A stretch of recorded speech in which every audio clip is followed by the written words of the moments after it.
MotoGP akan digelar di sirkuit Mandalika sepekan lagi. Namun, konflik justru pecah di kota Mataram, Nusa Tenggara Barat. Konflik terjadi antara lingkungan Monjok Culi dan Taliwang sejak Kamis kemarin. Masa perbatasan kampung ini saling serang menggunakan anak panah. Akibatnya, sebanyak 3 polisi terluka, terkena panah, dan harus dilarikan ke rumah sakit di Mataram. Sementara itu, sebanyak 140 pemilik lahan di sirkuit Mandalika mengancam akan memblokir jalan menuju sirkuit Mandalika saat perhelatan MotoGP. Warga pemilik lahan merasa kecewa hingga saat ini pembayaran lahan mereka di area sirkuit belum kunjung dibayar.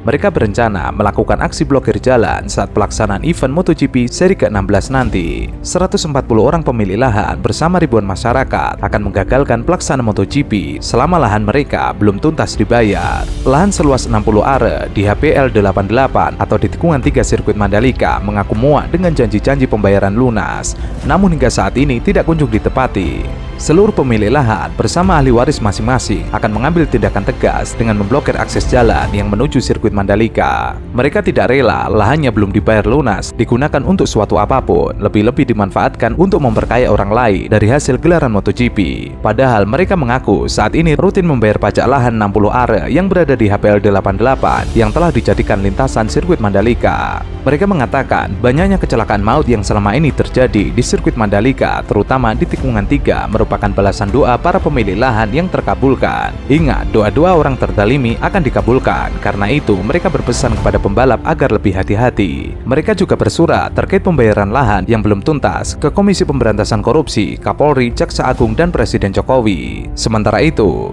sirkuit Mandalika yang berada di Lombok, NTB merupakan sirkuit berstandar internasional kedua yang dimiliki Indonesia. Sirkuit yang berkapasitas 200.000 penonton ini siap menggelar sejumlah ajang balapan bergengsi seperti MotoGP dan World Superbike. Sejak tahun 2021 lalu, sirkuit Mandalika telah digunakan untuk balapan internasional. Sebut saja seri terakhir dari balapan WSBK 2021 dan Asia Talent Cup 2021. Pada tahun ini, sirkuit Mandalika menggelar seri kedua MotoGP 2022 yang bertajuk MotoGP Indonesia atau Pertamina Grand Prix of Indonesia pada 18-20 Maret. Sirkuit Mandalika sendiri berlokasi di kawasan ekonomi khusus Mandalika, Kuta Lombok. Mandalika merupakan kawasan ekonomi khusus yang berfokus pada pariwisata. Rencana pembangunan sirkuit sudah dimulai pada 20 Januari 2017 setelah dilakukannya penandatanganan MOU antara ITDC dan Road Grip Motorsport. Pada November 2017,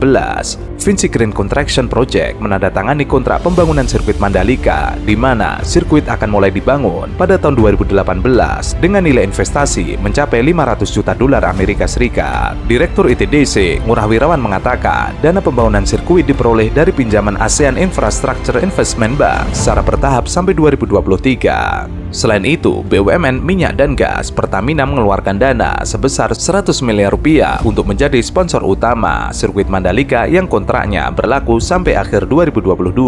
Sirkuit Mandalika diresmikan pertama kali pada 12 November 2021 oleh Presiden Jokowi. Pembangunan sirkuit Mandalika diikuti dengan sederet kontroversi. Salah satunya ketika Dewan Hak Asasi Manusia Perserikatan Bangsa-Bangsa melaporkan adanya pelanggaran hak asasi manusia saat pembangunan sirkuit. Laporan itu berasal dari warga lokal yang mengaku dipaksa meninggalkan rumah dan lahan mereka meski belum melakukan pembayaran ganti rugi.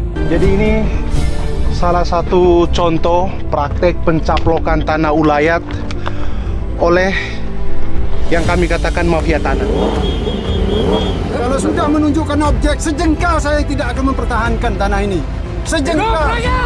Petani dan nelayan telah diusir dari tanah mereka dan mengalami kehancuran rumah, ladang sumber air, situs budaya, dan agama mereka karena pemerintah Indonesia dan Badan Pengembangan Pariwisata Indonesia mempersiapkan Mandalika menjadi Bali baru.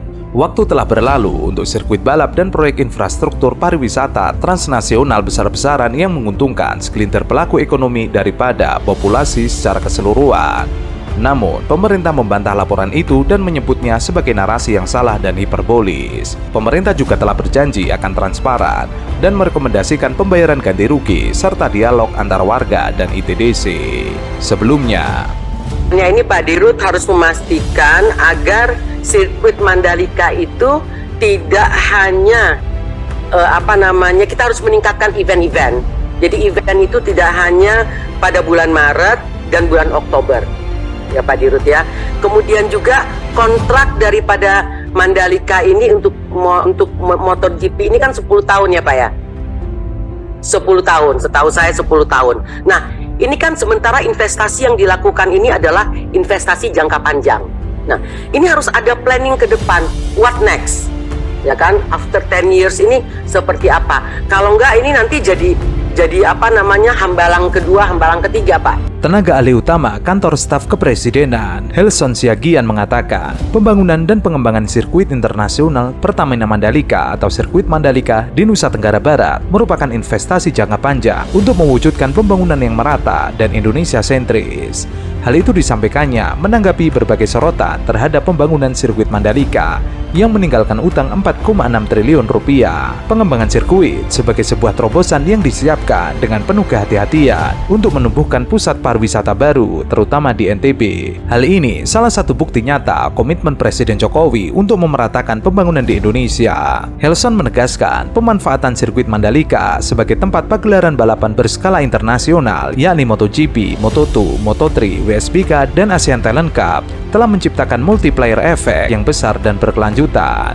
Ia mencontohkan kesuksesan event WSBK 2023 yang memberikan dampak hingga 5 triliun terhadap ekosistem pergerakan ekonomi di Indonesia. Terkait dengan penghapusan World Superbike, menurut Helson, hal itu tidak perlu dijadikan sebagai polemik, sebab masih banyak event internasional yang bisa digelar di sirkuit Mandalika dan dapat menjaring wisatawan berkualitas. Sementara itu, Menteri BUMN Erick Thohir akan tetap mempertahankan gelaran MotoGP di sirkuit Mandalika.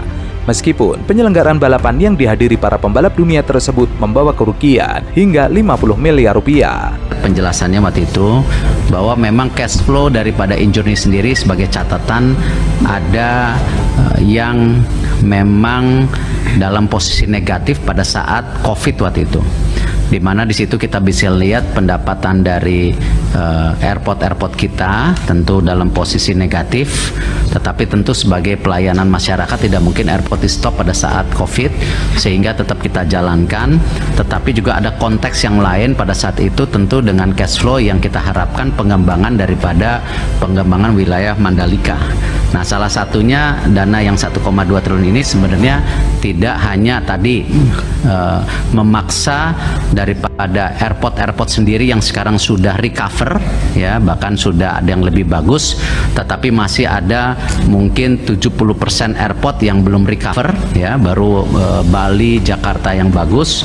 Nah, tentu tidak mungkin airport ini cash flow-nya menggendong daripada anak usaha injurni lainnya seperti juga yang itu di Mandalika. Erick berpendapat MotoGP penting untuk mengangkat citra dan brand Indonesia di mata dunia internasional, terutama citra untuk sektor pariwisata Indonesia. Menurut Erick, dirinya akan menegosiasi ulang pelaksanaan sejumlah kegiatan atau event di sirkuit Mandalika, terutama yang memberatkan atau membawa kerugian. Satu di antaranya pelaksanaan World Superbike. Erick mengakui sejumlah kegiatan yang digelar di sirkuit yang pembangunannya dimodali APBN 2,4 triliun tersebut cukup memberatkan.